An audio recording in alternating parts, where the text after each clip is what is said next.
It's good times. Hey, I want to get spiritual fast. Because I want things fast. Right now. Right? I just want things fast. I want to get super spiritual. For some of you gym buffs, man, this is wild. I want to get super ripped. Quick. I want to get super rich. Right? All you got to do is pay $2 for Powerball, and you can get super rich. That's all you got to do, $2.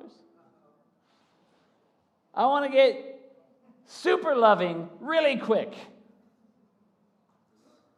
I want to get super joy-filled. I just want all the distractions out of my life immediately, all the bad things gone. How about you? Super fast, boom, boom, boom. Just like that. I want to see the fruit. How about you? I want to see the fruit. You ever struggle with this? You want to see the success of whatever you're doing. If it doesn't happen fast enough, you either quit. Anybody get there before? Quit doing the hard thing. Or you get grumpy. This will never happen. It's like me on the golf course. My club might go flying because I want to be better than I am. And then, here's the good news. Then when we see the fruit, when we see the good things happen, we have a cheat day to honor the fruit. Right? I'm trying to lose weight. I got a Friday cheat day, right? Which literally destroys the rest of the 6 days. But I'm going to do it, and I'm going to worship that fruit at the altar. Now, spiritually speaking, we have some fruit too. And Jesus actually redefined what spiritual fruit is in his teaching the Sermon on the Mount. But the question I want to ask you is, naturally, how do you make fruit? Right? You have a seed. And a seed gets put into some dirt, and that dirt gives it nutrients. And the seed ends up being covered with the nutrients, and out of the seed comes a root. And the root becomes a tree. Hopefully, if it's well versed in the dirt, it's like a hard tree, or it's a strong tree, a healthy tree, and that tree then gives off fruit, right? This is what fruit is. This is where it starts. But I need to tell you something. People are not the church's fruit. Numbers are not the church's fruit. In other words, even when somebody like me, and I have been guilty of this in the past, we had 38,732 people saved. Yes, let's go. What am I saying? I'm saying I had a lot of people come in, and a lot of people check a box. But the real fruit is what happens after somebody checks a box. The real fruit is what's happening in someone's heart. Right? We dunked 58 people last weekend. Right? What am I saying? Well, people made a decision, and other people saw that decision happen. And I think those decisions are important. But what's really important is what happens in the person's heart. What happens in your heart when you get baptized, when others see you get baptized, and the other 6 days a week. Okay?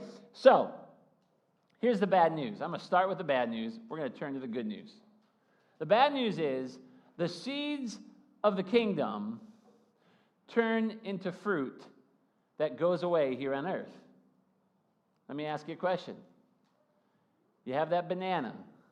You're excited about eating that banana, so you go to Price Chopper, Market 32, or you go to Big Y, or you go to Shaw's, wherever you go, Aldi, or whatever it is, and you see that banana. You get excited about the banana because you like bananas. Anybody like bananas in here? I like bananas, full of potassium. I don't even know what that means, but I'm sure it's good. And so I have the banana, and I buy a pile of bananas, and I put them there where we put our fruit. What happens after about 5 days, if it's a good piece of fruit? Yeah, it's better to be used for banana bread, right? It gets all nasty and like dark and brown and like flies start to hang out with it, right?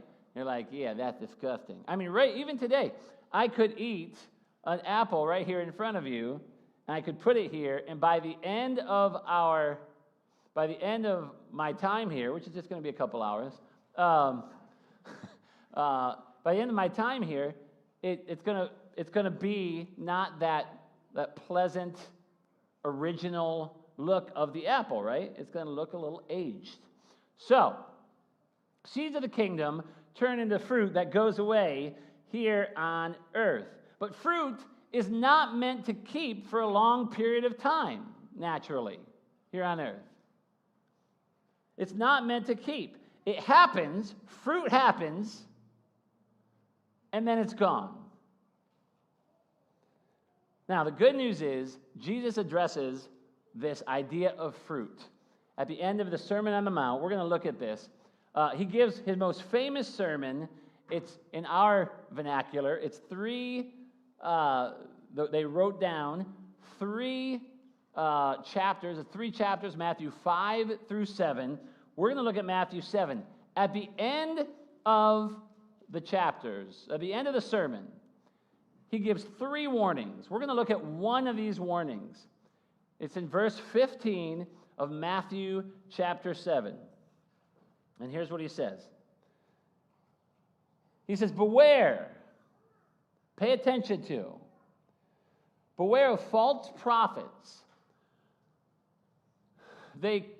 Watch out for false prophets. They come to you in sheep's clothing, but inwardly they are ferocious wolves.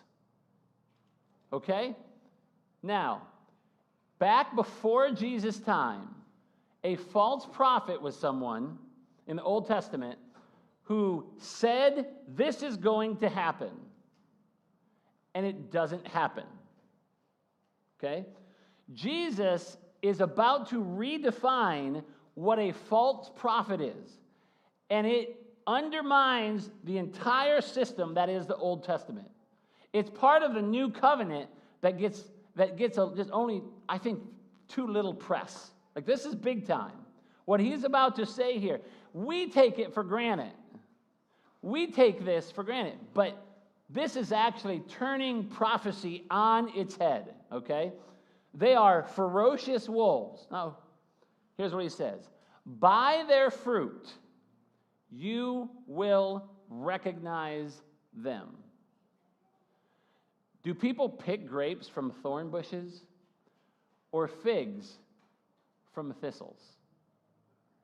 Likewise, every good tree bears good fruit.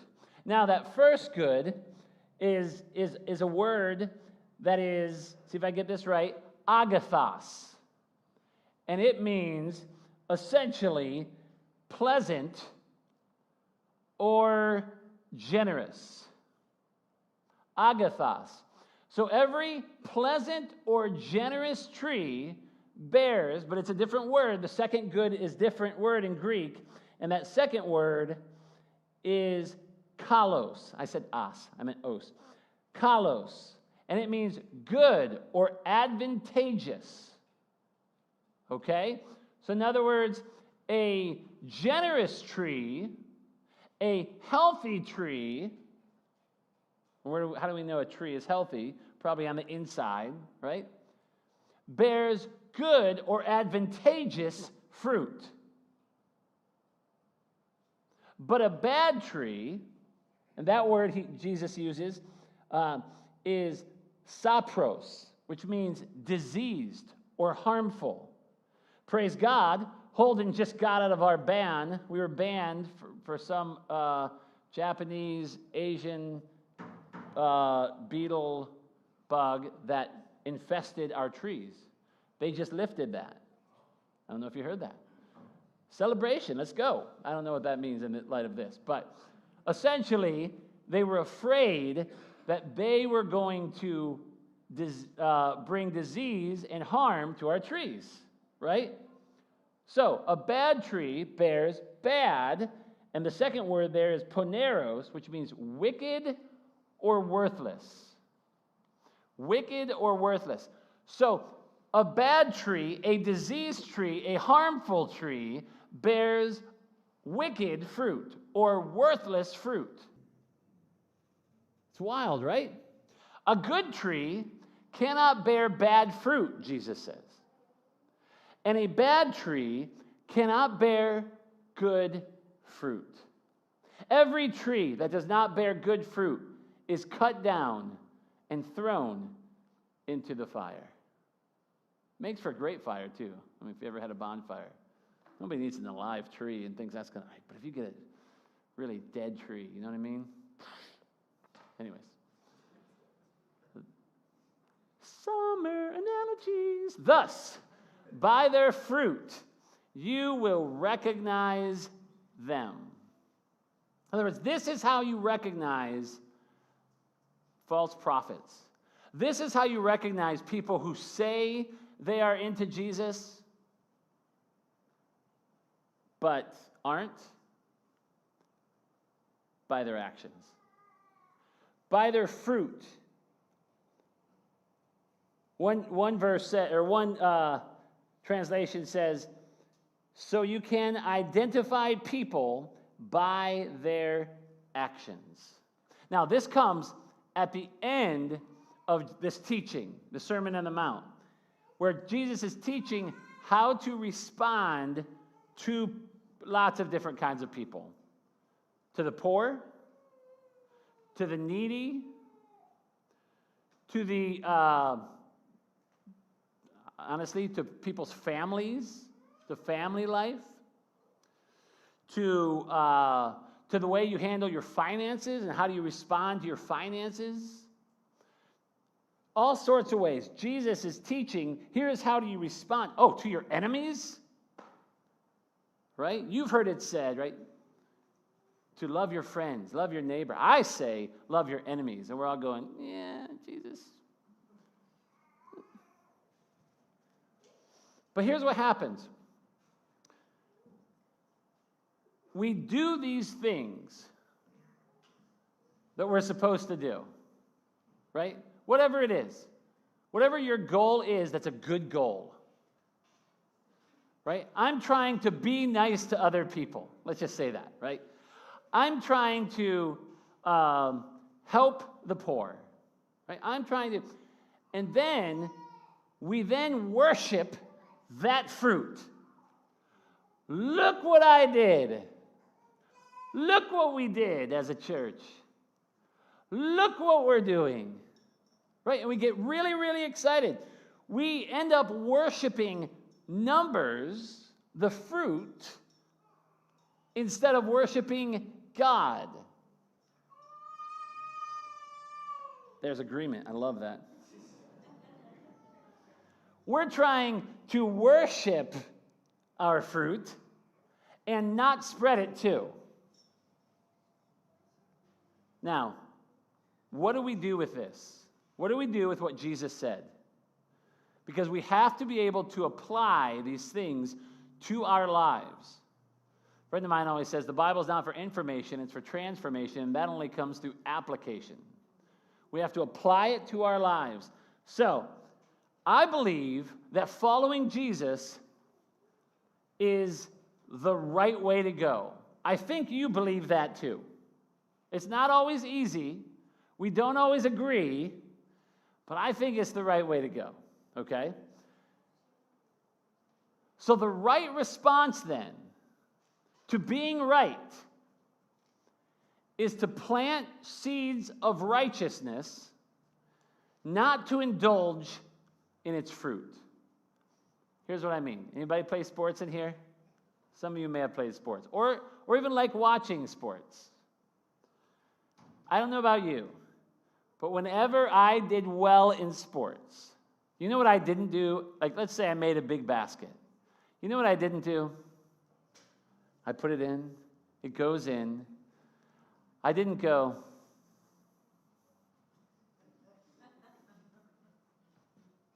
I probably should have. That's defense, by the way. But what I did is something like this. Sup? Where are you at now? When a person scores a touchdown. Yes! Right? And even the losers get to do that when they do it right for a little bit at a time. Yeah! We indulge in our fruit. But the right response, Jesus says, to being right is to plant seeds of righteousness all the time. This is at the end of the message. That's why he can say, you know what? Blessed are those who are mourning. Blessed are those who are pure in heart, because he knows what happens to the human heart. He knows that success brings me first thinking.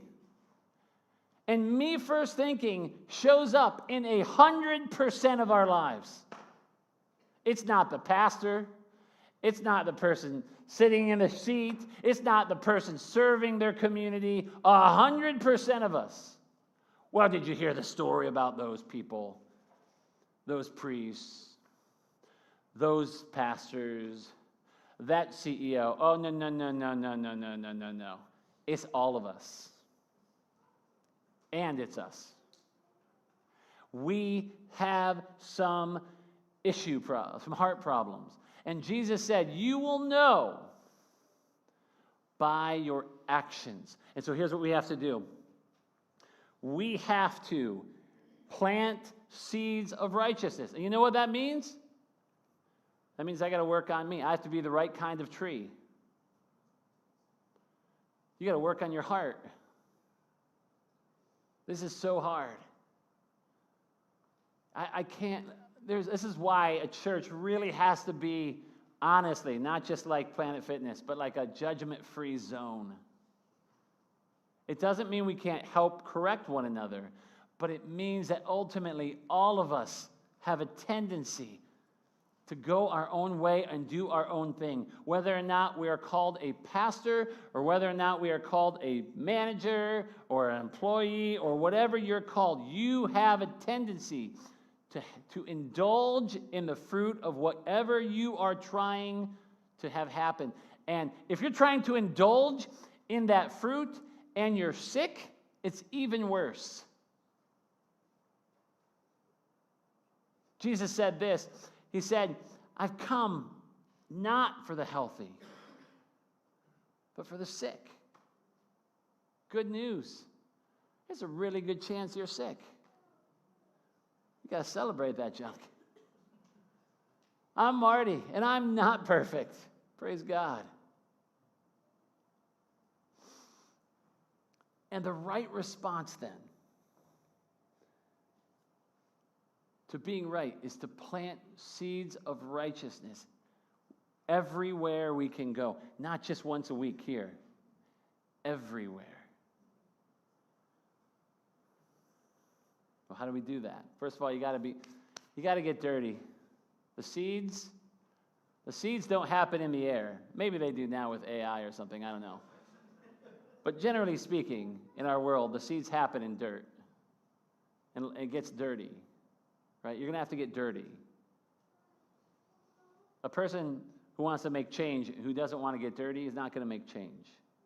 They're not going to plant seeds of righteousness. By the way, when I say righteousness, I mean God's righteousness. I mean the thing that he wants you to do when he wants you to do it.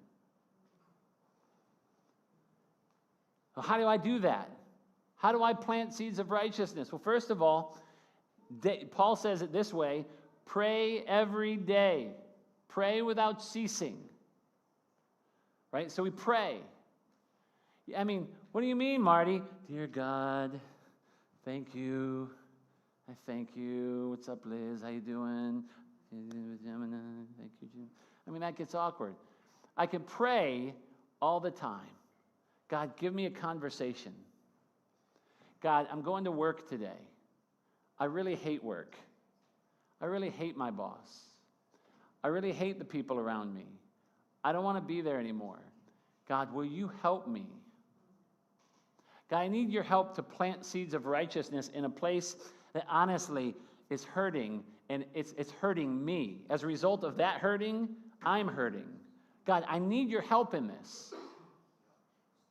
That's why you have to pray.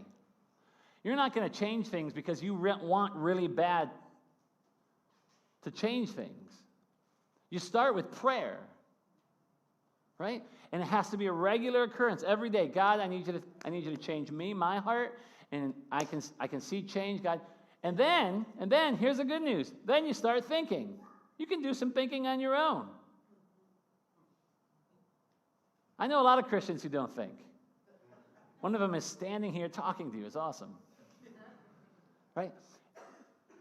You think, God, okay, you've shown me this person. God, I'm going to continue to pray, but I'm also going to think, God, what are some things I can do in that person's life at my school?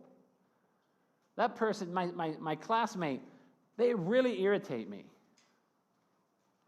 And they keep picking on me and saying this and that, and they think I am this kind of person when really I'm this kind of person, and you know my heart. You know what kind of tree I am. So help me to plant seeds of righteousness in my classmate's life. Right? In my coworker's life. So when I could respond foolishly, because Proverbs talks all about responding in foolishness. A lot of times when I make a smart comment, my dad will quote that verse. Answer not a fool according to his folly. I'm like, thanks? Okay. I think he just called me a fool. You can think. Think about it. With your friendships, think. You've been praying. God, help me. Give me some ideas. Thinking goes very far after you've prayed. Goes a lot farther, actually. The third thing you do is you edit. You edit. How many know that your first idea isn't always good? You know what I'm saying? I've had some great ideas that weren't really. You know what I mean? I mean, if you are addicted to gambling, your first idea of going to Mohegan Sun for that concert, not a great idea. Right? So we have to consider maybe this idea isn't a good one, right? Okay, I'm praying, I'm thinking, I'm editing, and then you plant. And then you plant. I love telling this story. One time, I don't know, about 15 years ago, my wife had this idea. She had some neighbors who we connected with one time while we were walking Bruno, and she's like, I'm going to make them cookies. But I was watching college football. Michigan, the greatest team in the world. Amen. What are you talking about? I was watching college football, and so she's like, you want to take them over for me? Literally. Pastor, no, at the time I was an assistant, but it's a joke. She said, you want to take them over for me? I'm like, I'm kind of busy right now. Ugh. So she does it. And I got the fruit of that because of that action, they came to the church I was an assistant at. One of them became a Christian, and a very close friend of mine to this day, even though they live in Chicago. What happened? She thought and she planted seeds of righteousness. Right? The right response to being right is not to indulge in the fruit. It's to plant seeds of righteousness wherever and whenever you are. Plant seeds of righteousness. Somebody needs a smile, even though you don't know them very well. And I know you're from New England. I get it. You got that shield or whatever. They want to be left alone. Maybe they don't. Maybe they need a hug. Plant seeds of righteousness. Love on your enemies. Yes, the person you talked about badly on the way here. Even if it was me. Especially if it was me. Love on your enemies. Splash grace all over the place. Plant seeds of righteousness. And the good news is those things are going to grow fruit. This is what Jesus was talking about. Those things grow fruit all over the place.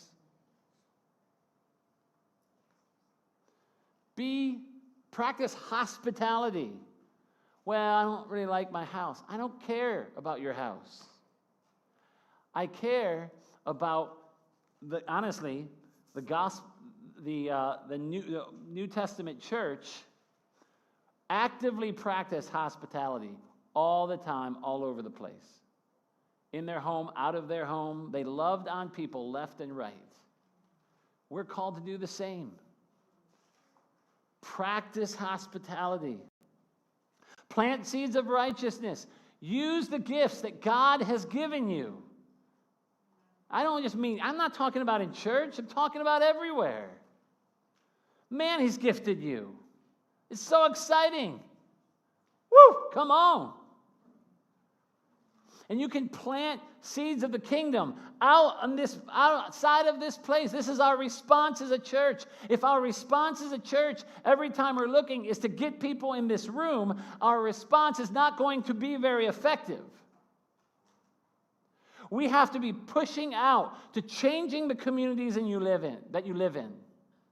Your schools, your workplaces, our hospitals, our homes, our neighborhoods. Planting seeds of righteousness so they grow up. And we do this. Planting seeds of righteousness, sharing the gospel. They might think it's weird that you believe that the true Lord of the world is Jesus. Oh, that's just a Bible story. You know what? That's an interesting point of view. It's not how I live my life. Because here's the good news. The real fruit is forever. And it takes a long time to churn that out. It takes a lifetime. Over and over and over and over and over again, we plant seeds of righteousness. And it will change your life. And the temptation will be, I want it now, Marty. I want a big church now. I want to see this thing happen now. I want to see my teenager get radically transformed now.